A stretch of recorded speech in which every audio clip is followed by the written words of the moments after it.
Breaking news now, a lockdown has been lifted in an East Nashville neighborhood after a tense police standoff overnight. Matthew Torres near the scene for us this morning. Matthew, officers were just trying to serve a warrant when all this started.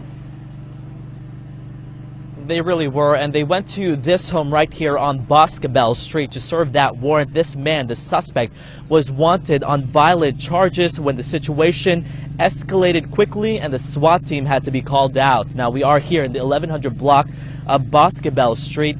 24-year-old Key Anthony Williams, again wanted on several charges, including aggravated robbery, assault, and burglary. Now, police say they got here, spoke to the homeowner who claims that she did not know that he was hiding at her house. They asked them to leave. They obtained search warrants and called the SWAT team.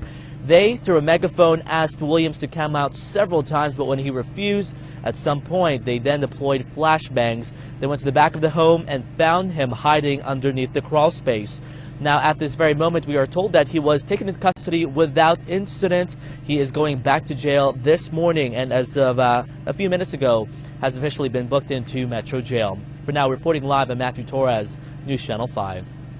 Matthew, thanks for the update on that. Some developing news now. A Metro police officer is recovering after being stabbed trying to break up a fight. News Channel 5's Alexandra Cohen is live on this story for us outside of the CJC. Is the officer going to be all right? Steve, he's going to be okay after that brawl broke out and he tried to stop it. In the meantime, he was stabbed in his hand. He was taken to the hospital, and now I'm told from a captain he has been released. This happened around 9:15 Monday night. A large fight erupted at 720 South 7th Street. This is in the area of the Casey homes in East Nashville. An officer working to break up the altercation got caught right in the middle of it when a person stabbed him in his hand. Captain tells us there were so many people involved that they are reviewing the situation to see who will be charged or arrested. At this point, they don't know if the officer was the intended target or if the suspect tried to stab someone else. If you have any information on this investigation or know what started this big street fight, call police. Reporting live in downtown Nashville, Alexandra Cohen, News Channel 5. Alexandra, thank you. A teenager is behind bars accused of shooting at a Metro police officer. Officer Brian Woodard was on patrol near 14th Avenue North when he spotted Jalen Holmes. The 18-year-old had several outstanding warrants for assault with a deadly weapon in connection with the shooting that happened in February. But when Officer Woodward approached, the situation took a scary turn. Officer Woodard engaged Mr. Holmes with the intention of bringing him into custody. Mr. Holmes wanted no part of that, actually took off running and jumped a fence. Holmes was armed with a pistol, and as he was going over the fence, the gun discharged. No one was hurt. Holmes claims he dropped the gun and it went off before he could pick it up. He dumped the weapon in a trash can before officers finally caught up with him. The gun has been recovered and Holmes is facing multiple charges. A death investigation continues this morning after a man was found dead in his home in Ashland City. Police discovered the body at the house on Petway Road yesterday morning.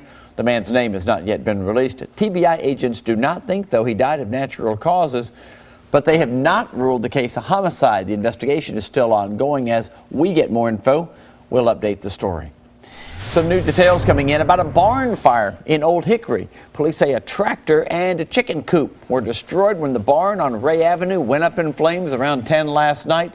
Fire crews were able to rescue some of those chickens. No word yet on what started the fire. 3 men accused in hundreds of car burglaries are now behind bars. Charles Beauchamp Freeman, Ernest Feinstein, and Demario Edward were arrested yesterday in Bedford County. Police think they're responsible for a string of break-ins over the last couple of weeks.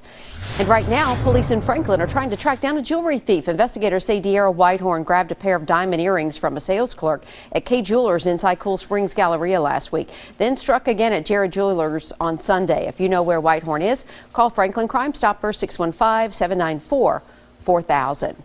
And National Crime Victims' Rights Week is underway here in Nashville. People gathered at Bicentennial Mall yesterday to plant dogwood trees in honor of victims. I think those are the prettiest trees. Several local and statewide advocates who assist crime victims were honored for their service. And my partner here, Steve Hayslip, emceed the event. You see him to the left of the podium there.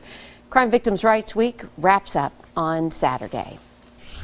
And happening today, if you see some unusual air traffic in Franklin, don't panic. Officials say extra planes will be in the area today and tomorrow for a special Air Combat USA show. Ooh. The planes will be taking off and landing at John Tune Airport, performing simulated combat maneuvers.